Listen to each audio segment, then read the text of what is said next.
Bonjour et bienvenue à vous tous qui êtes ici présents à l'Église de l'Alliance chrétienne et missionnaire de Lévis,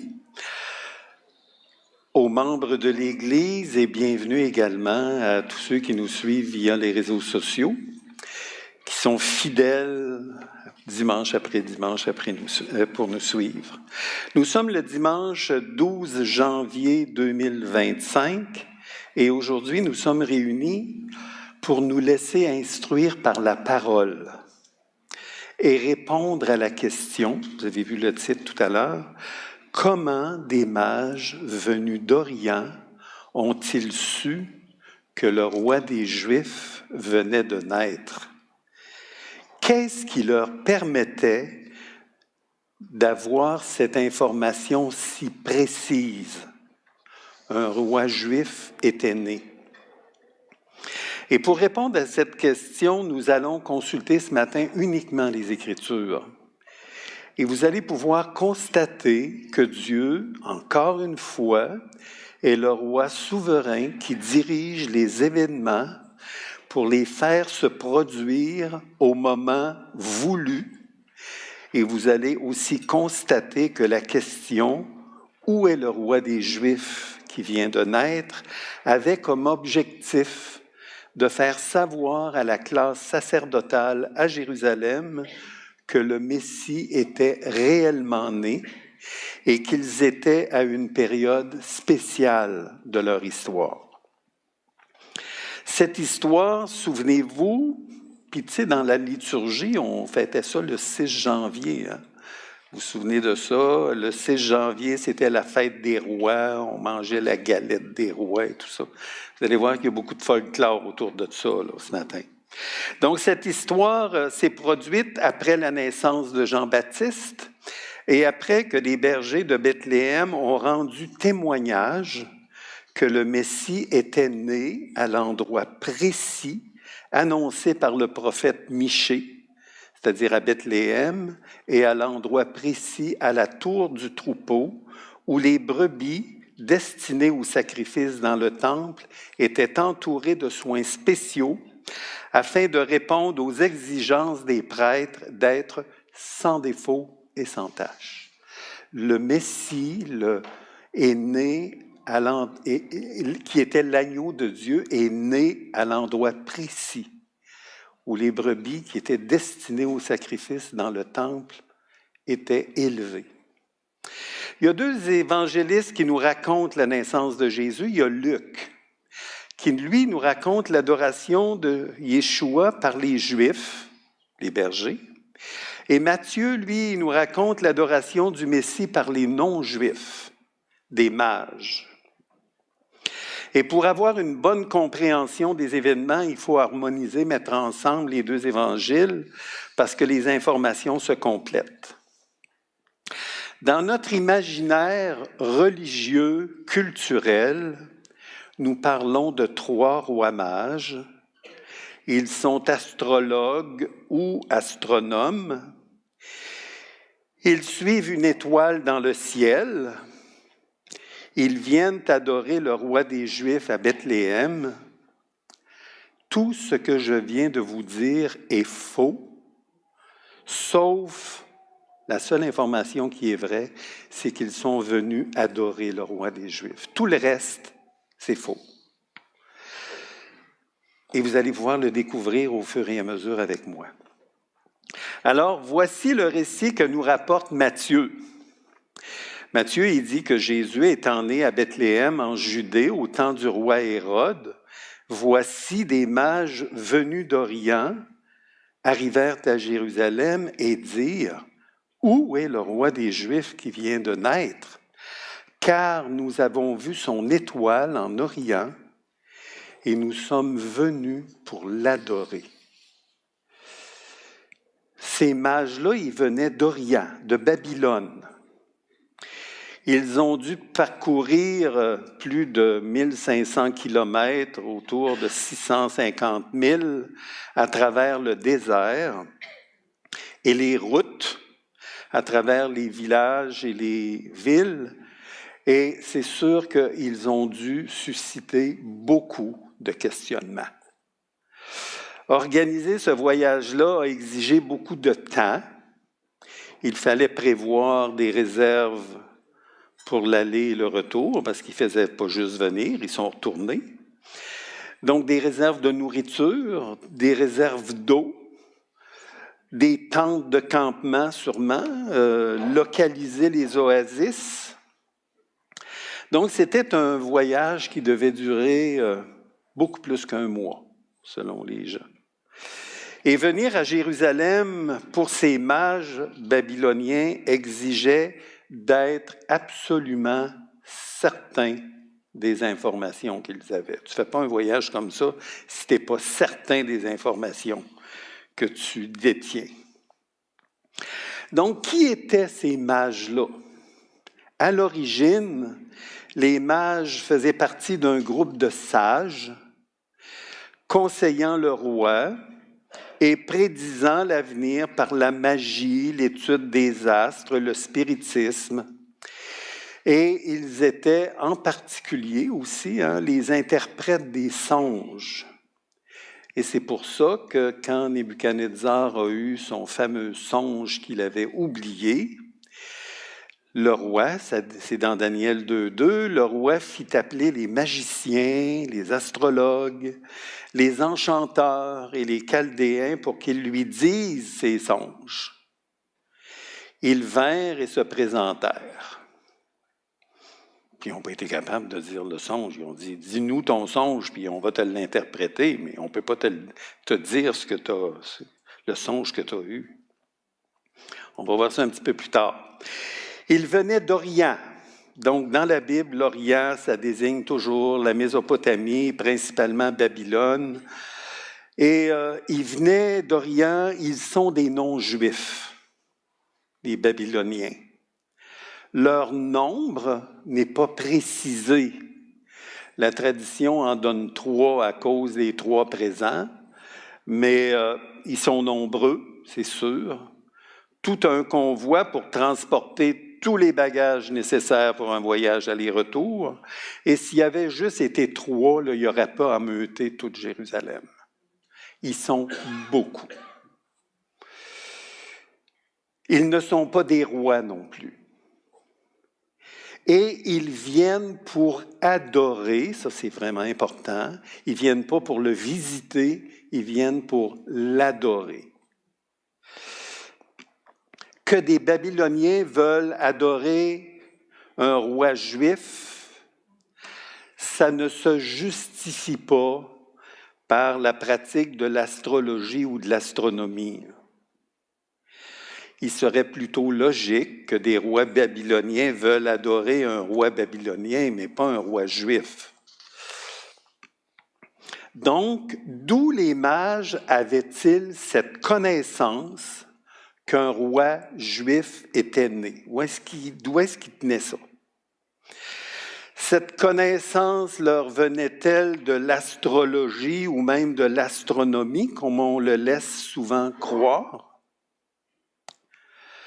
Après tout, ils avaient vu une étoile, ils étaient des astrologues ou des astronomes, et là, il n'en faut pas plus pour commencer à construire une fable.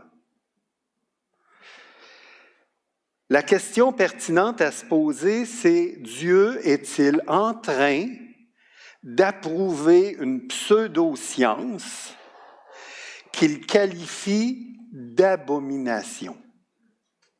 On a ça dans Deutéronome 18, du verset 10 à 12.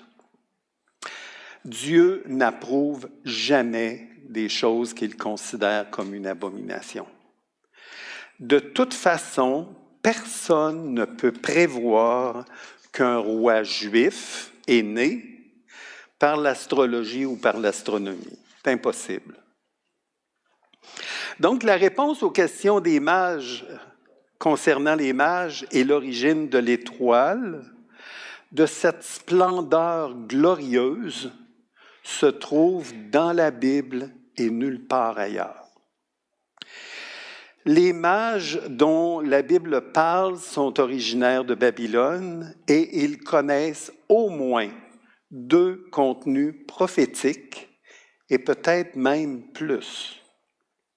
Il ne faut pas oublier que Dieu avait fait déporter le peuple juif à Babylone par Nebuchadnezzar. Les mages avaient donc pu être en contact avec même d'autres écrits, des écrits des prophètes. Peut-être ont-ils été en contact avec même les écrits du prophète Ésaïe. On ne le sait pas, mais on sait avec certitude qu'il y avait 2 contenus qu'ils avaient. Le prophète Daniel, à la suite de l'interprétation des songes, et non seulement de l'interprétation, mais de la révélation des songes du roi, qu'aucun des sages du royaume n'avait pu révéler, à ce moment-là, Nebuchadnezzar, qu'est-ce qu'il a fait? On a ça dans Daniel 2, 48. Le roi Nebuchadnezzar, qu'est-ce qu'il a fait? Il a élevé Daniel.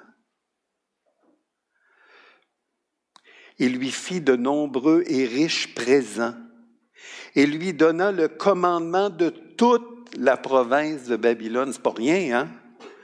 Et l'établit le chef suprême de tous les sages de Babylone. Daniel n'était ni un astrologue, ni un astronome. Et pourtant, il était le chef suprême de tous les sages de Babylone. Après la mort de Nebuchadnezzar, lorsque Daniel interpréta la vision qu'avait eue le roi Belchazzar, vous vous souvenez, là, il y a un moment donné, il y a une main qui a écrit sur le mur, là. Celui-ci lui donna la 3e place dans le gouvernement de son royaume. Et on a ça dans Daniel 5, 29, ça dit « Aussitôt Belchazzar donna des ordres, et l'on revêtit Daniel de pourpre. On lui mit au cou un collier d'or, et on publia qu'il aurait la 3e place dans le gouvernement du royaume. » C'est Darius le Mède qui a succédé à Belchazzar. Donc, il s'est emparé du royaume de Babylone et il a nommé Daniel comme l'un des 3 chefs auxquels rendaient compte les ministres du royaume. Daniel était l'un de ces 3-là.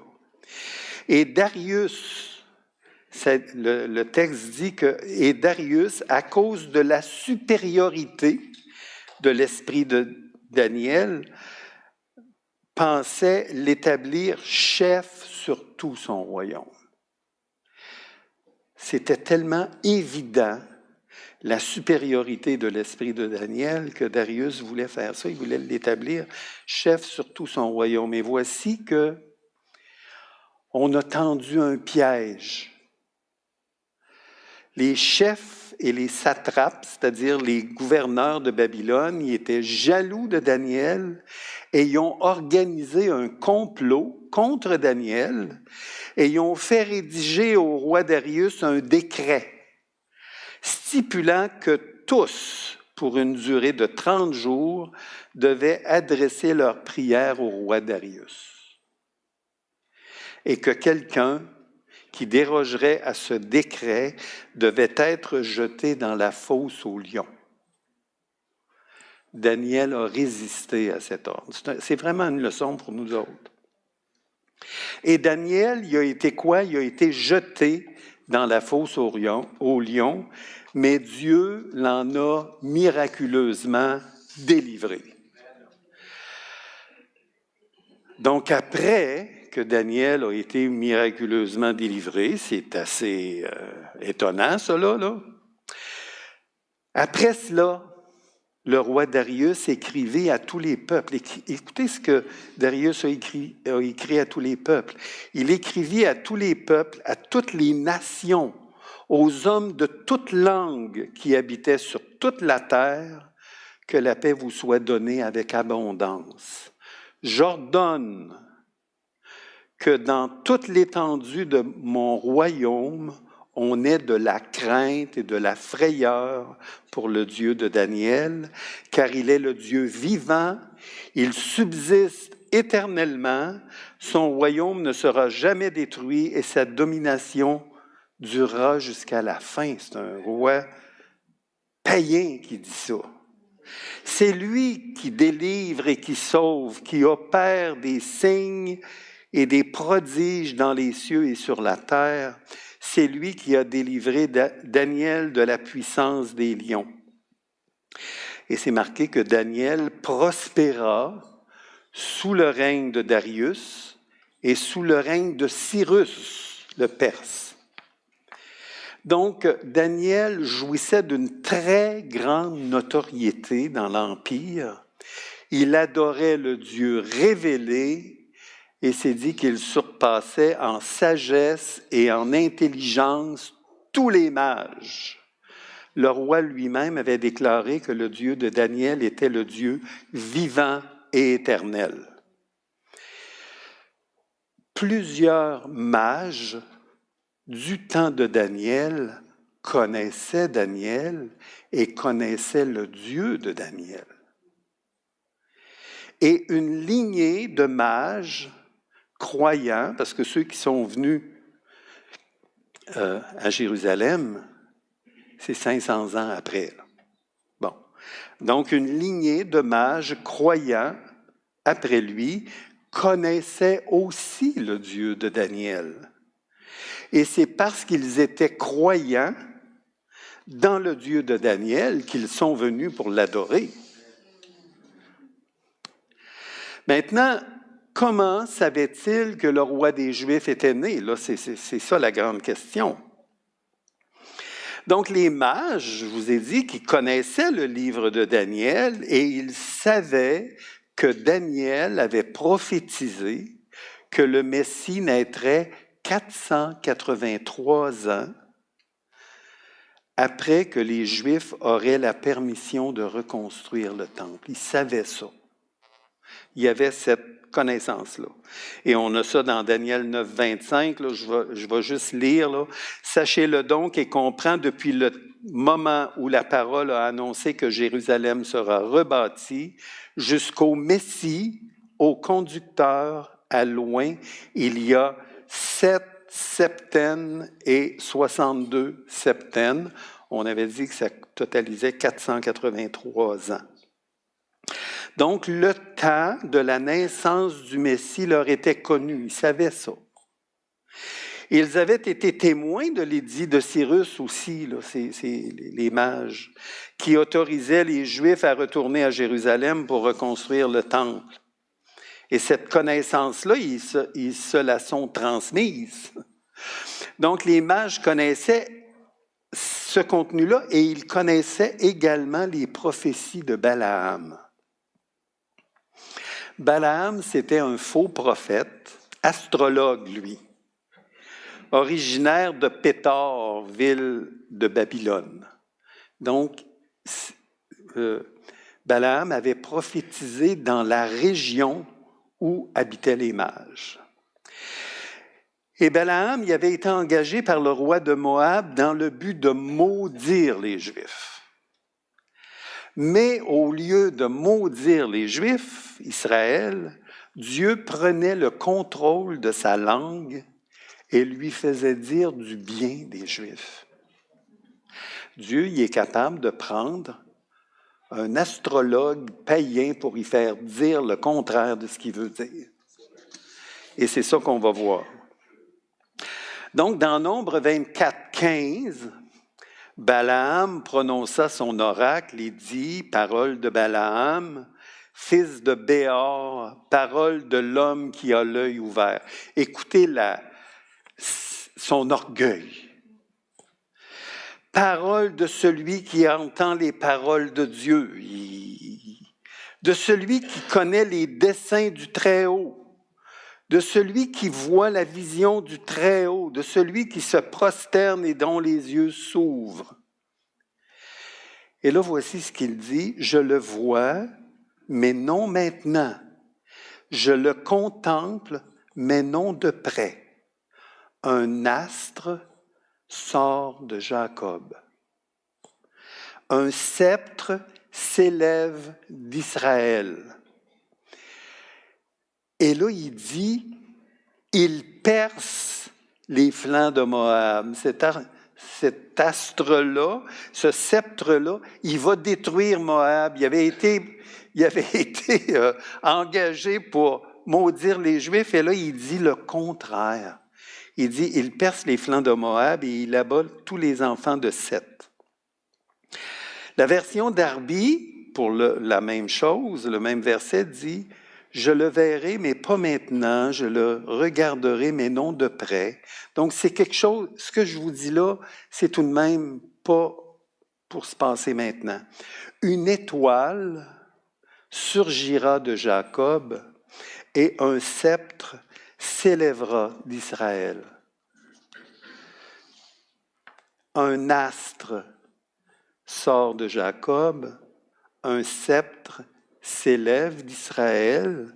Ça, c'est la version seconde. La version d'Arbi dit « Une étoile surgira de Jacob et un sceptre s'élèvera d'Israël. » Je ne sais pas si vous me suivez. Un astre, une étoile, un sceptre, c'est une personne. C'est une personne. Et c'est une seule et même personne. Pourquoi? Parce que cette personne-là, elle sort de Jacob et d'Israël. Elle est donc d'origine juive, cette personne-là.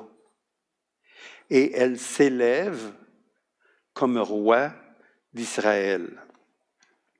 Donc, un sceptre, ça fait référence à un roi, pour ceux qui sont venus adorer le roi. Un astre, une étoile, dans ce contexte-là, ça fait référence à une personne céleste et non à un astre dans le ciel. Ça fait vraiment référence à une personne céleste, mais vous allez comprendre au fur et à mesure. Donc, les mages originaires de Babylone connaissaient deux contenus prophétiques. Ils connaissaient l'année que le Messie naîtrait, c'est-à-dire 483 ans après qu'un décret autoriserait de reconstruire le temple. Et ils savaient que ce roi-là, que cette personne-là était d'origine juive.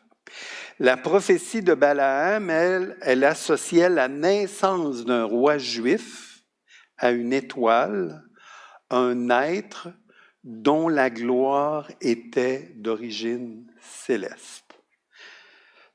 Et d'ailleurs, ce n'est pas la seule fois dans les Écritures qu'une étoile symbolise un ange. Ce n'est pas la première fois, là, même dans l'Apocalypse, on a ça, hein, que Jésus est au milieu des 7 étoiles. Donc, qu'en est-il de cette étoile qui conduisit les mages et qui allait devant eux? Elle allait devant eux, cette étoile-là. On a supposé toutes sortes de choses. On a supposé que c'était une comète, mais la comète la plus proche de nous est à 70 millions de kilomètres. Essayez de vous diriger avec une comète qui est à 70 millions de kilomètres. Là. C'est impossible. On a supposé que c'était une constellation d'étoiles, une météorite, une étoile mouvante, un alignement de planètes, Jupiter et Saturne, une double éclipse de Jupiter provoquée par la Lune qui se serait produite dans la constellation du Bélier. Il n'y a rien de ça qui marche. Puis on a même dit, c'est une légende là, qui a été inventée pour embellir la naissance du Messie. Là, c'est aussi simple que ça. Là. Mais cette étoile-là, cet astre-là, elle est sortie de Jacob. Ce n'est pas une étoile ordinaire. Quand les mages en parlent, ils la désignent comme étant son étoile. c'est l'étoile du roi des Juifs, c'est sa splendeur glorieuse. Elle apparaît et disparaît. À partir d'un certain moment donné, il y a suivre, oups, elle n'est plus là. Elle se déplace de l'est à l'ouest, de l'Orient vers Israël, puis après ça, elle se déplace du nord au sud, de Jérusalem jusqu'à l'endroit où se trouvait Jésus. Et ça, ce n'est pas du tout le comportement d'un astre ordinaire dans le ciel. Tous les astres, ils ont une course. On peut même prédire où est-ce qu'ils sont, tellement c'est précis.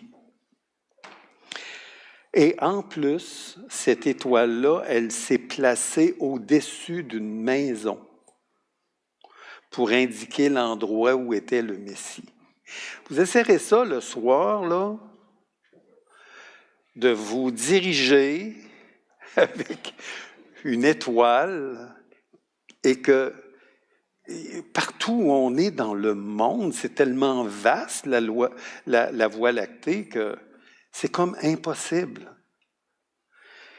Donc, c'est pas une étoile dans le ciel. D'ailleurs, jamais les Écritures disent « ils ont suivi une étoile dans le ciel ». Jamais. C'est nous autres qui inventons ça.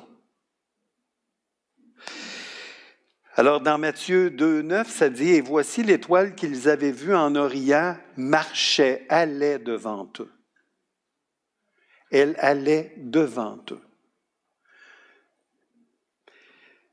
Jusqu'à ce qu'étant arrivée au-dessus du lieu où était le petit enfant, elle s'arrêta. Un astre dans le ciel, ça ne s'arrête pas. Donc, il faut refaire toutes nos connaissances par rapport à ça. Donc, lorsque les mages virent le signe de cette gloire-là, comme les bergers à Bethléem l'ont vu, au moment correspondant à l'année prédite de la naissance d'un roi juif, ces mages croyants savaient qu'il était né. Et donc, ils ont décidé de faire le voyage pour venir l'adorer. Et cette gloire lumineuse-là les a conduits jusqu'à Jérusalem. Les textes bibliques ne mentionnent jamais que les mages ont vu dans le ciel la gloire lumineuse ou l'étoile. C'est nous qui faisons le raisonnement. Ils ont vu une étoile, ils étaient astrologues ou astronomes, donc cette étoile-là était dans le ciel. Mais ce n'est pas ce que les Écritures disent. Les bergers, eux autres, ils l'ont vu, la gloire du Seigneur, qui a resplendi autour d'eux. Le texte de Luc dit qu'un ange du Seigneur leur apparut et la gloire du Seigneur resplendit autour d'eux. Et les mages ont aussi vu la splendeur de la gloire du Seigneur. Et ils ont appelé cette gloire-là du nom qu'ils connaissaient. Le nom qu'ils connaissaient, c'était étoile. Alors, ils ont dit le mot qui correspondait à ce qu'ils connaissaient. Et ils tiraient ça de la prophétie de Balaam. Une étoile surgira de Jacob. Donc, les mages, croyant dans le Dieu de Daniel, savaient que le Messie juif était né en Judée, mais ils ne savaient pas où le trouver. Ils ne savaient pas, ils savaient qu'il était né, mais ils ne savaient pas où il était. Parce que l'étoile qui était la manifestation visible de la gloire de Dieu ne les guidait plus, elle n'était plus là. D'ailleurs, les Juifs, ils appellent cette manifestation visible de la gloire de Dieu, ils appellent ça la gloire Shekinah. On a parlé de ça quelques fois ici à l'Église. Donc, les mages, ils ne connaissaient pas, eux autres, la prophétie de Michée qui indiquait l'endroit de sa naissance. Ils ne connaissaient pas la prophétie de Michée qui dit « Et toi, Bethléem, Éphrata, petite entre les villes de Juda, de toi sortira pour moi celui qui dominera sur Israël, le sceptre, le roi qui dominera. » Ils ne connaissaient pas cette prophétie-là. Alors, c'est pour ça qu'ils ont dit « Où est le roi des Juifs qui vient de naître? » Ils ne savaient pas où le trouver. Et la lumière resplendissante, donc, qui avait guidé les mages, elle a soudainement disparu. Elle aurait pu les conduire directement au lieu où était Jésus. Et la disparition de la luminosité de la gloire Shekinah a forcé les mages à demander où est le roi des Juifs qui vient de naître. Mais Dieu y avait son objectif, lui. Alors, eux autres, ils se sont dit, peut-être qu'il est dans un des grands édifices de Jérusalem ou un palais royal, puisque c'est un roi. Et c'est pourquoi ils ont dit, il y en avait des grands édifices et des palais, là, ils ont dit, où est-ce qu'il est? Es-tu dans un de ces endroits-là? Donc, le vrai objectif de la question posée par les mages, elle a troublé tout Jérusalem. Le roi Hérode, ayant appris cela, fut troublé et tout Jérusalem avec lui. Il assembla tous les principaux sacrificateurs et les scribes du peuple et il s'informa auprès d'eux où devait naître le Christ. Et ils lui dirent à Bethléem, en Judée, car voici ce qui a été écrit par le prophète. Et toi, Bethléem, terre de Juda, tu n'es certes pas la moindre entre les principales villes de Juda, car de toi sortira un chef, un sceptre, qui paîtra Israël, mon peuple. En posant leurs questions, les mages ont troublé tout Jérusalem et ça l'a permis de mettre au courant tout Jérusalem et toute la classe sacerdotale de la naissance du Messie, que plusieurs Juifs pieux attendaient. Vous vous souvenez, l'autre fois, on a parlé de Siméon, qui attendait la consolation d'Israël, et de Anne, qui parlait à tous ceux qui l'entendaient de la délivrance de Jérusalem. Et ils savaient que, selon la prophétie, le Messie était Dieu lui-même qui viendrait s'incarner. Donc, quand les mages sont-ils venus maintenant pour adorer? Parce que ça, c'est une autre question. On construit habituellement nos crèches avec les Jésus, Marie, l'âne et le bœuf et les bergers et les mages en même temps, là. Mais ce n'est pas tout à fait comme ça que ça s'est passé. Et le texte dit qu'il s'informa soigneusement. Il s'informa soigneusement auprès d'eux du moment où l'étoile était apparue dans le ciel, où la gloire lumineuse était apparue dans le ciel. Et la réponse des mages n'est pas mentionnée là, comme telle dans le verset, mais lorsqu'Hérode s'est rendu compte que les mages l'avaient trompé, qu'est-ce qu'il a fait? Il envoya tuer tous les enfants de 2 ans et moins et au-dessous, qui étaient à Bethléem et dans tout son territoire, selon la date qu'il s'était fait préciser par les mages. Les mages y ont dit. Donc, on peut donc affirmer que les mages sont venus adorer Jésus au moins 1 année après sa naissance, au moins ça, là. Et peut-être même près de 2 ans, parce que Hérode, Le texte dit que alors Hérode fit appeler en secret les mages et il s'enquit soigneusement auprès d'eux de combien de temps l'étoile brillait. Puis il les envoya à Bethléem en disant « Allez et prenez des informations exactes sur le petit enfant, et quand vous l'aurez trouvé, faites-le moi savoir, afin que j'aille moi-même l'adorer. » Maintenant, où est-ce que les mages sont venus pour adorer Jésus? La Bible ne précise pas l'endroit exact comme tel. Et la première réponse qui nous vient à l'esprit, c'est qu'ils sont allés à Bethléem, à cause de la prophétie de Michée, et parce que Hérode a dit aux mages de se rendre à Bethléem. Et que Hérode a fait tuer tous les enfants de 2 ans et moins, donc c'est sûrement là qu'ils sont allés. On n'a pas l'endroit exact, mais elle mentionne, la Bible, qu'ils ont suivi l'étoile, la splendeur lumineuse, jusqu'au lieu où était le petit enfant. Et le lieu où était le petit enfant au moment où les mages sont venus, c'est Nazareth. Comment on sait ça? Parce que le texte de Luc précise qu'après les 40 jours prévus pour la purification de Marie, Marie et Joseph sont retournés à Nazareth. Et parce que selon la réponse des mages, ils sont venus au moins 2 ans après avoir vu la gloire lumineuse, donc c'est là qu'ils sont allés.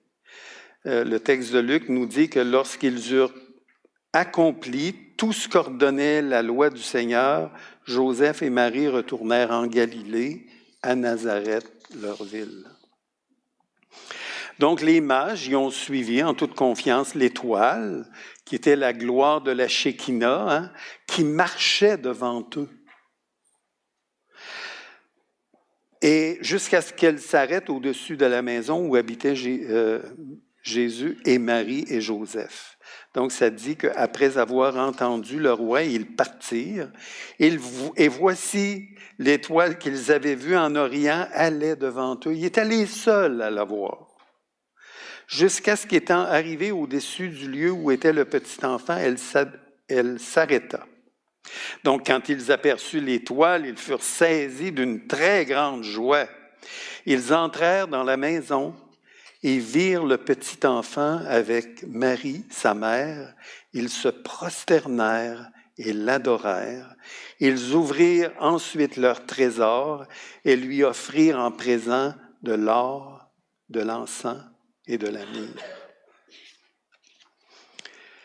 Donc, les mages, si on veut faire une correspondance avec l'Ancien Testament, les mages ont suivi la manifestation visible de la gloire de Dieu, exactement comme le peuple juif a été guidé par la nuée et la colonne de feu lors de leur sortie d'Égypte.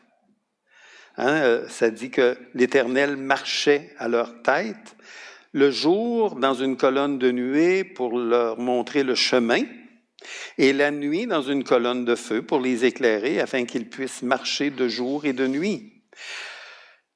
Les mages ont offert 3 présents à Jésus. Et ça indique vraiment qu'ils étaient croyants. Ils ont offert de l'or.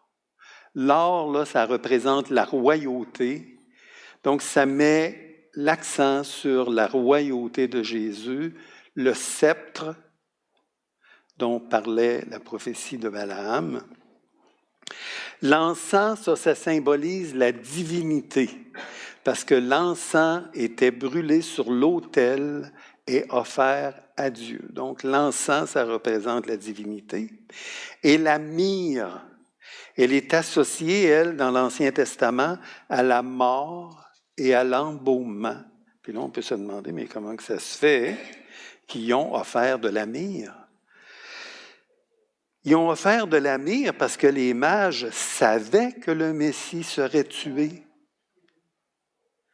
Dans Daniel 9, 26, ça dit qu'après les 62 septêmes, le Messie sera retranché. Ils savaient que le Messie serait tué, alors ils lui ont apporté de la myrrhe. Et le texte continue en disant, puis divinement avertis, en songe, de ne pas retourner vers Hérode, ils regagnèrent leur pays par un autre chemin. Le fait que les mages ont été divinement avertis, ça prouve bien qu'ils étaient des croyants et non des astrologues et des astronomes, parce que Dieu ne prévient pas divinement les astrologues et les astronomes, parce que c'est une abomination pour lui. Donc le texte continue en disant que lorsque les mages furent partis, voici un ange du Seigneur apparut en songe à Joseph et dit, « Lève-toi, prends le petit enfant et sa mère et fuis en Égypte, et reste-y jusqu'à ce que je te parle, car Hérode cherchera le petit enfant pour le faire périr. » Joseph se leva, prit de nuit le petit enfant et sa mère et se retira en Égypte. Alors, là, on peut se demander, mais pourquoi Hérode va pouvoir finalement se rendre jusqu'en Égypte? Parce que ça dit, Hérode cherchera le petit enfant pour le faire périr. C'est qu'Hérode avait accès dans le temple à tout ce qui était consigné dans le temple. Et quand Jésus a été présenté dans le temple, on a consigné qu'il était de Nazareth, mais qu'il était venu pour le recensement. Donc, ça pouvait lui donner un indice que Jésus, là, il n'était plus à Bethléem, mais qu'il était à Nazareth. La raison pour laquelle on dit ça. Donc, pour résumer, les mages étaient des non-juifs, des Babyloniens, ils n'étaient ni des astrologues, ni des astronomes, ni des rois. Ils étaient des mages, donc des sages, croyants, venus adorer le Messie, non pas le visiter, à une période précise de l'histoire, parce qu'ils connaissaient, par les prophéties de Daniel, le temps de la venue du Messie, c'est-à-dire 483 ans, après l'édit de Cyrus autorisant la reconstruction de Jérusalem. Et parce qu'ils savaient que le Messie se manifesterait par une splendeur lumineuse, une étoile, une splendeur venant du ciel, un astre céleste, lorsqu'ils ont vu la splendeur visible de la gloire de Dieu sous la forme lumineuse d'une étoile, ils ont su que le roi des Juifs était né. Pourquoi? Parce que la prophétie dit « un sceptre sort de Jacob ». Comme ils étaient croyants, ils ont donc décidé de venir l'adorer. Ils ont été guidés par la splendeur de la gloire de Dieu jusqu'à Jérusalem, où elle est disparue, ce qui a poussé les mages à poser leur question, où est le roi des Juifs qui vient de naître? Parce qu'ils ne connaissaient pas la prophétie qui précisait l'endroit où il devait naître. Dieu, par cette question, a ameuté toute la classe sacerdotale de la naissance du Messie. Et quand ils ont eu la réponse à leur question, la splendeur glorieuse les a conduits jusqu'à Nazareth, où était le petit enfant. Après avoir adoré le Messie, ils ont été divinement avertis de retourner dans leur pays par un autre chemin, ce qui prouve qu'ils étaient vraiment des croyants. Les principaux sacrificateurs et les scribes, en répondant à la question d'Hérode, pouvaient s'attendre à ce que le Messie se manifeste plus tard. Et c'est ce que Dieu a fait.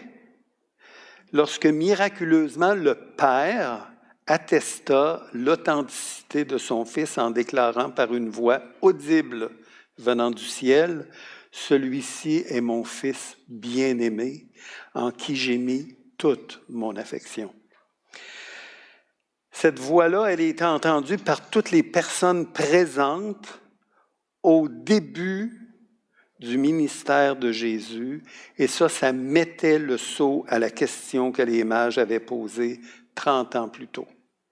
Où est le roi des Juifs qui vient de naître? Ça mettait vraiment le sceau.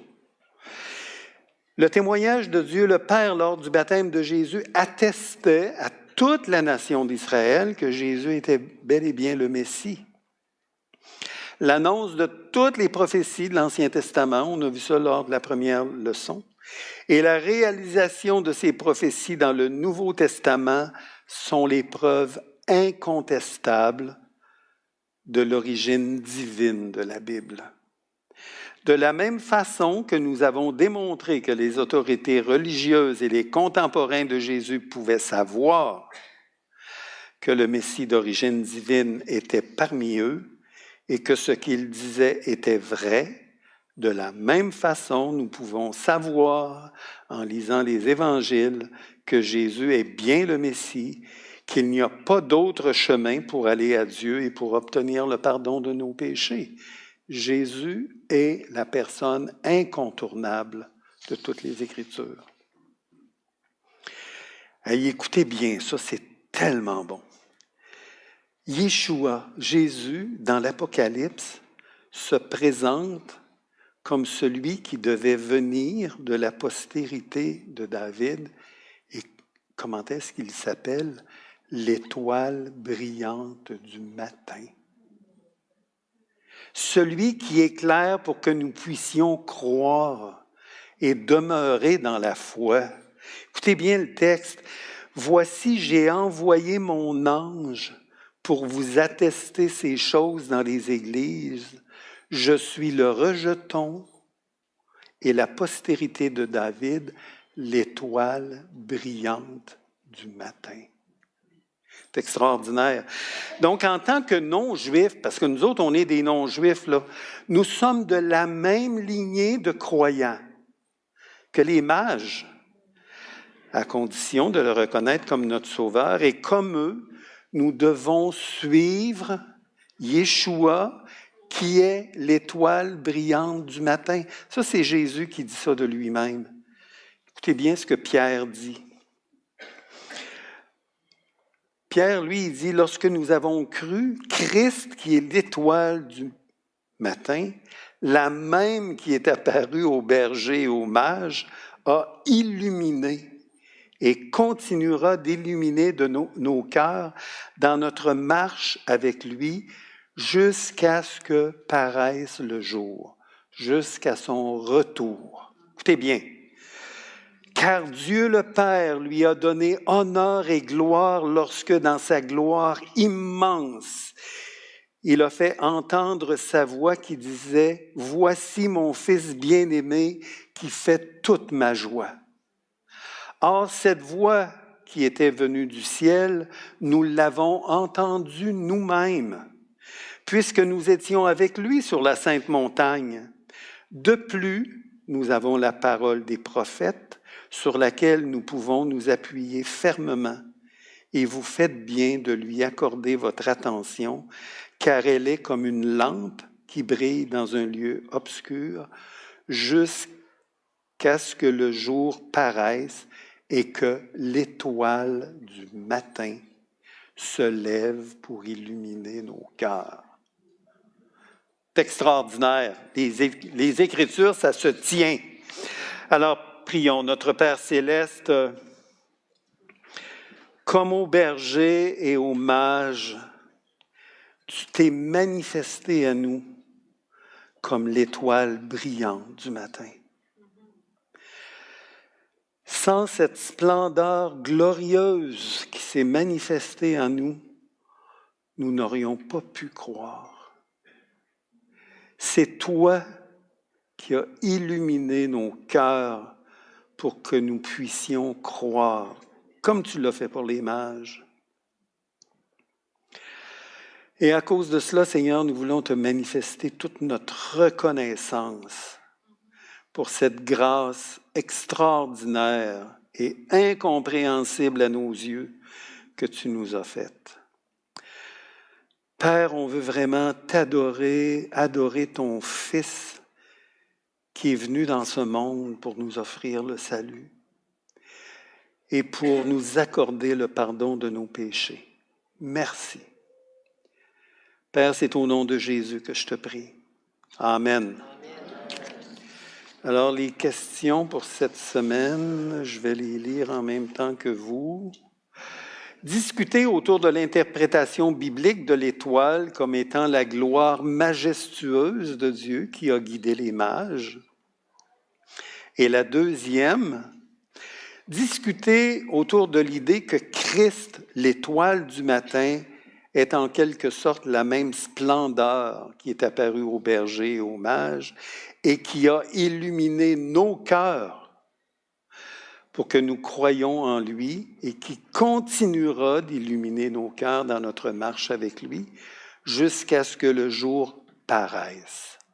Avez-vous hâte que le jour paraisse? Amen.